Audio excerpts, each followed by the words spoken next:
ఏదో చెప్తా ఉన్నాను, కొంతమంది బాయ్కాట్ చేస్తాం, నెగిటివ్ రివ్యూస్ అంటే. I said please go ahead, నాకు అసలు ఇబ్బంది లేదు. ఎందుకంటే నేను రోడ్డు మీదకి వచ్చి నేను ఏమనుకుంటానంటే చాలాసార్లు నేను సినిమాలు ఆడనివ్వు, నేను రానివ్వు అంటే, ఎక్కడో నెల్లూరులో ఉండి చిన్న వీధుల్లో పెరిగినోడిని, ఇక్కడ దాకా రావడమే గొప్ప.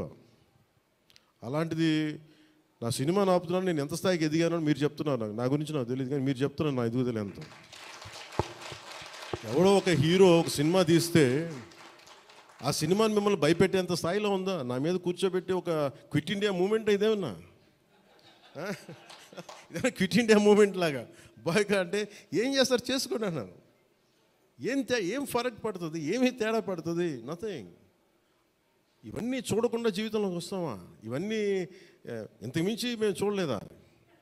దెబ్బలు తినకుండా వస్తామా జీవితంలో? అందుకని ఇలాంటి తాటాకి చప్పులకి మీరు పదే పదే బెదరు. ముఖ్యంగా నా అభిమానులకి మీకు చెప్తున్నా, ఈ మాధ్యమాల ద్వారా, ప్రసార మాధ్యమాల ద్వారా, ఈ మీడియా మిగతా మీడియా సామాజిక మాధ్యమాల ద్వారా ఈరోజు నేను ఇంత బలంగా ఉన్నానంటే మీరు ఇచ్చిన బలమే. నేను ఎంత ఎదిగానో నాకు తెలియదు, నేను ఏం చేశానో నాకు తెలియదు, కానీ నాకు ఒకటే తెలుసు, ధైర్యంగా ఉండడమే తెలుసు. నాకు డిప్రెషన్ ఉండదు. ఎందుకంటే డిప్రెషన్ అనేది ఎందుకు ఉండదంటే, నాకు బతకడం చాలా అద్భుతమైన విషయం అనిపిస్తుంది, మోర్ దెన్ సక్సెస్. అందుకే నాకు ఇప్పుడు డిప్రెషన్ ఉండదు. ఇంట్లో కూడా చాలాసార్లు కూర్చొని నా కొడుకు కూడా చాలా డిప్రెషన్గా ఉంటే వాడికి ఏం చెప్తాను, రోజు అన్నం మానేరంట. ఎందుకంటే డిప్రెషన్ ఈజ్ ఆల్ క్రియేటెడ్.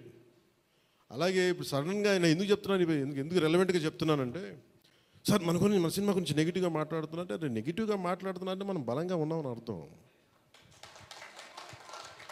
మనం బలంగా ఉండబట్టే మన మీద నెగిటివిటీ ఉంటుంది. అలాగే ఔరంగజేబ్ని మాట్లాడగానే చాలామందికి బాధలు కోపాలు వచ్చింది, రానివ్వండి అండి. సో మీరు ఒక మొఘల్స్ గొప్పతనం చెప్పినప్పుడు మొఘల్స్ చేసిన అన్యాయాలు అక్రమాలు కూడా చెప్పాలి కదా. That is got balance. That's what I believe in secularism. That's what it is called balance. అంతేగాని నేను కన్వీనియంట్గా కూర్చొని Aurangzeb the great, Mughals the great అన్నప్పుడు okay, Mughals also levied jizya, అది కూడా చెప్పండి. Then let me decide who is great or not. ఇలాంటివన్నీ నాకు ఐ ఫెల్ట్ సినిమా ఈజ్, అందుకే ఒకసారి ఈ సినిమా చేసిన biggest help, more than the success, more than the collections, more than the records, more than premiere shows. ఒక premiere shows ఏదో చెప్తా ఉన్నారు నిన్న, ఫ్యూ థౌజండ్స్, నాకు పెద్ద కౌంట్ తెలియదు, కానీ దాదాపు 30 crores, around 30 crores it collected yesterday అని చెప్తాను. Only you keeping track of all this? You have forgotten acting?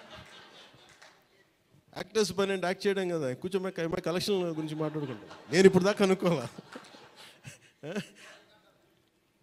అంటే ఇవన్నీ వీటన్నిటికంటే కూడా what is the takeaway from this film? ఒక historical blunder made by Aurangzeb. It is a blotch it has become a civilisational wound in the hearts of every Indian. That has been addressed. ఆ డిఎన్ఏలోకి వెళ్ళిపోయింది ఆ బాధ. We're able to undo that pain, we're able to address that pain. చిన్నప్పుడు ఎప్పుడు నేను స్కూల్లో చదువుకొని, అరే హిందూగా ఉండి ఎందుకు జిజియా కట్టాలి, అసలు దీని గురించి ఎవడు మాట్లాడేంటి, అది అడ్రస్ చేసినందుకు నాకు చాలా ఆనందంగా. ఇది నాలాగా